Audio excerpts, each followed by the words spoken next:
네, 안녕하세요. 코인여행TV입니다. 본 영상을 클릭하고 들어오신 모든 분들께서는 올해 하시려는 모든 일이 술술 잘 풀릴 거라 믿습니다. 구독과 좋아요도 한 번씩 부탁드리겠습니다.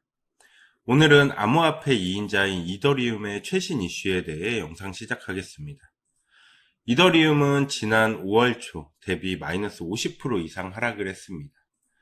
물론 이번 하락에는 미국 시장과 비트코인의 영향도 있겠지만 비트코인이 하락한 것에 비해 이더리움은 과한 폭락이 나오고 있습니다.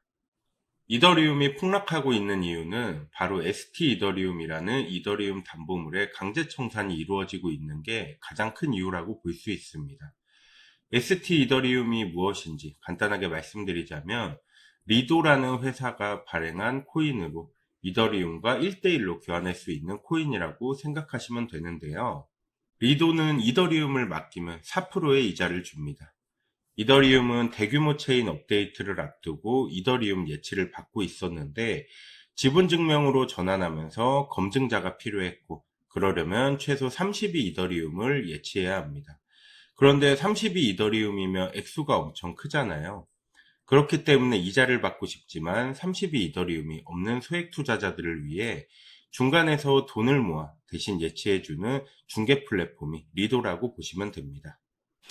그런데 이게 왜 문제가 되고 있냐면 지난달 루나 사태 이후 테라체인 비이더리움 해킹 불안감도 있고 알라메다 리서치의 5만 ST 이더리움 매도도 있겠지만 제일 큰 문제점은 대출 플랫폼인 셀시우스 뱅크런 위기 우려가 크다고 볼 수 있습니다. 셀시우스라는 암호화폐 대출 플랫폼이 지난 1년간 약 800억 원 수준의 적자를 숨기고 고객들이 예치한 자금으로 이자를 충당했다는 사실이 밝혀진 건데요. 셀시우스는 이미 10조 원 이상의 부채를 갖고 있고 부채 중에 ST 이더리움과 이더리움의 비중이 큰 것으로 알려져 있습니다. 다른 대출 플랫폼인 에이브에도 청산의 위협을 일으키고 있고 에이브는 ST 이더리움을 담보로 25조 원 이상의 금액을 융통하고 있기 때문입니다. 만약 셀시우스가 파산을 하게 된다면 결국 그들이 보유한 ST 이더리움과 이더리움을 매각할 것이고 이더리움 하락에 영향을 크게 주게 됩니다. 그로 인해 에이브도 파산할 가능성이 높아지는 거죠. 이런 내용이 중요한 이유는 디파이 연쇄 청산을 유발할 수 있기 때문인데요. 이더리움을 맡긴 사람들은 ST 이더리움을 가지고 셀시우스를 갑니다. 그러면 70% 정도로 실제 이더리움으로 대출을 다시 받을 수가 있습니다. 대출받은 이더리움을 가지고 리도에 맡겨서 또 이자를 받거나 팔았다가 나중에 다시 사도 되는 거고 담보로 100%를 받고 70%를 대출해 주니까 30%씩 이더리움 예치금이 늘어나는 효과를 가져가게 됩니다.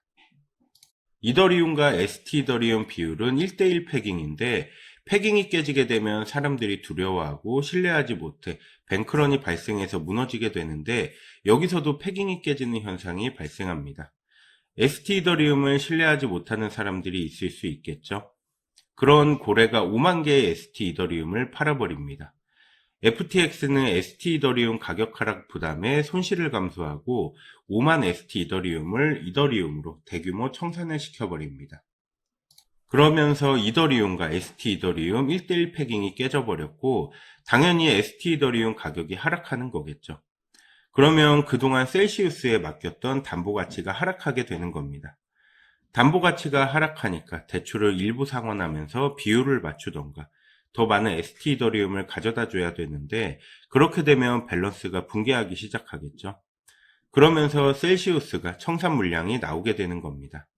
최근부터 이어진 이더리움 하락도 불안정한 ST 이더리움 패깅과 함께 이더리움 디파이의 예치금들이 청산된 결과라고 볼 수 있는 거고요. 최근 디파이 예치금 하락분이 그대로 나오게 되는 겁니다. 현재 이게 일시적일 수도 있는 거고 이더리움 자체는 문제가 있는 게 아니었으니까 반등할 수도 있다. 펀더멘탈에 문제없는 하락이니 저점 매수 기회로 잡아야 한다 등 이렇게 두 가지 의견으로 나누고 있는 상황인데 시장에 영향이 없을 수는 없습니다. 신뢰도라는 게 깨지게 되면서 시장에 불신을 심어주고 시장에 대한 불신은 가격 회복을 더디게 하는 중요한 요소입니다. 이번 이더리움 연쇄 청산이 암호화폐 시장의 공포감을 가속화시킬 가능성이 높은 가운데 우리는 루나테라 사건이 발생한 지 한 달도 되지 않은 채 비슷한 방식의 디파이 연쇄청산 위협을 바라보고 있습니다. 이번 하락장을 피하지 못하신 분들이 많을 것으로 예상되는데요. 여러 투자 격언들 중에 현 상황에 가장 적합한 격언을 말씀드리자면 당황하지 마라. 매도 시기는 폭락 전이지 폭락 후가 아니다. 라는 존 템플턴의 격언을 드리고 싶습니다. 이번 이더리움 관련 영상은 여기서 마무리하겠고요. 하루빨리 시장 회복을 기대하며 다음 영상에서 다시 뵙겠습니다. 감사합니다.